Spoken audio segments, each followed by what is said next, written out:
However, the claim I was only following orders has been used to justify too many tragedies in our history.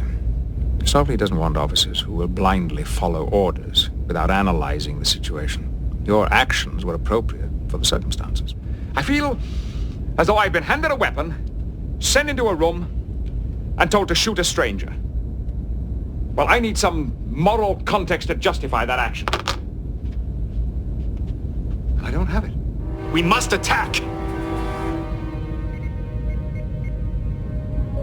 I do not fire on defenseless people. You cannot put a price on a life. To use him in this manner, we be no better than the enemy that we seek to destroy. Surrender. Consider the men and women you would lead into a lost cause. If the cause is just and honorable, they are prepared to give their lives. Your culture will adapt to service ours. Impossible! My culture is based on freedom and self-determination. Freedom is irrelevant. Self-determination is irrelevant. You must comply. We would rather die. When one has been angry for a very long time, one gets used to it. Then it becomes comfortable, like old leather. And finally, becomes so familiar that one can't ever remember feeling any other way. All spirits are enslaved that serve things evil. Shall I tell you what true evil is? It is to submit to you. It is when we surrender our freedom, our dignity, instead of defying you. You humans are puny, weak. But our spirit is indomitable. There are 4 lives! Must be rewarding to you to repay others for all those years of misery. Torture has never been a reliable means of extracting information. It is ultimately self-defeating as a means of control. One wonders that it's still practiced. To expose a child to this, to someone who is suffering, to see that it is you that inflict that suffering. Well, she's been taught about the enemies of the Cardassians, and that enemies deserve their fate. When children learn to devalue others, they can devalue anyone, including their parents. I know that once you were a peaceful people, with a rich spiritual life. What did peace and spirituality get us? People starve by the millions. A belly may be full, but a spirit will be empty. Whenever I look at you now, I won't see a powerful warrior. I will see a 6-year-old boy who is powerless to protect himself. In spite of all you've done to me, I find you a pitiable man. We're not hunters, Doctor, nor is it our role to exact revenge. Why not just kill it? I want to try to communicate with it. It is not evil, it is feeding. They've given away their humanity with this genetic manipulation. Many of the qualities that they breed out, the uncertainty, self-discovery, the unknown, these are many of the qualities that make life worth living. I wouldn't want to live my life knowing that my future was written, my boundaries had been already set. A person's life, their future, hinges on each of 1,000 choices. Living is making choices. Sometimes the moral obligations of command are less than clear. I have to weigh the good of the many against the needs of the individual and try to balance them. He refused to answer the question about his Romulan grandfather. That is not a crime, Worf.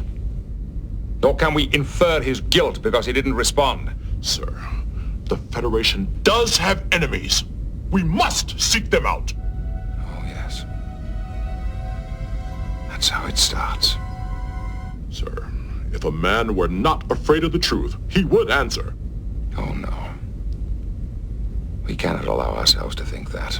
He admits his mistake in falsifying his application, but that does not make him a traitor. The road from legitimate suspicion to rampant paranoia is very much shorter than we think. Something is wrong here, Mr. Worf. I don't like what we have become. What you're doing here is unethical. It's immoral. I'll fight it. Have we become so fearful? Have we become so cowardly That we must extinguish a man because he carries the blood of a current enemy? Let us not condemn Simon Tarsis or anyone else because of their bloodlines, or investigate others for their innocent associations. With the first link, the chain is forged. The first speech censured, the first thought forbidden, the first freedom denied, chains us all irrevocably. The first time any man's freedom is trodden on, we're all damaged. Villains who twirl their mustaches are easy to spot. Those who clothe themselves in good deeds are well camouflaged. But she, or someone like her, will always be with us, waiting for the right climate in which to flourish, spreading fear in the name of righteousness. He became a person. When that happened, I felt I had no choice but to respect his rights as an individual. You could have taken the opportunity to rid the Federation of a mortal enemy. No one is more aware of the danger than I am. But I'm also bound by my oath and my conscience to uphold certain principles. But there are times when the greater good demands that certain sacrifices are made.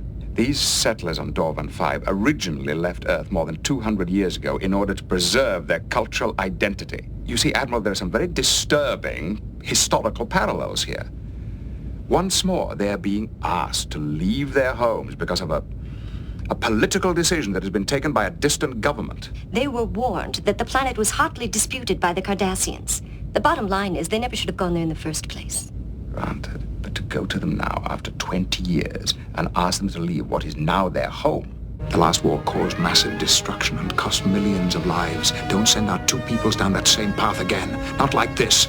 Now the future lies in your hands right now. Give us one last chance for peace. You are, in essence, a new life form. One that we didn't intend to create and that we don't fully understand. Now, the moral and ethical implications of deliberately creating another one like you are overwhelming.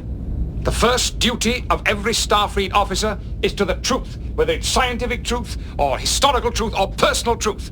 It is the guiding principle on which Starfleet is based. There was a teacher of mine at the Academy who had been confined to a wheelchair from birth. She was a woman... Captain, spare me the inspirational anecdote. Our puny behavior shows you a glimmer of the one thing that evades your omnipotence. A moral center. And if so, I can think of no crueler irony than that you should destroy this young woman, whose only crime is that she's too human. Jean-Luc, sometimes I think the only reason I come here is to listen to these wonderful speeches of yours.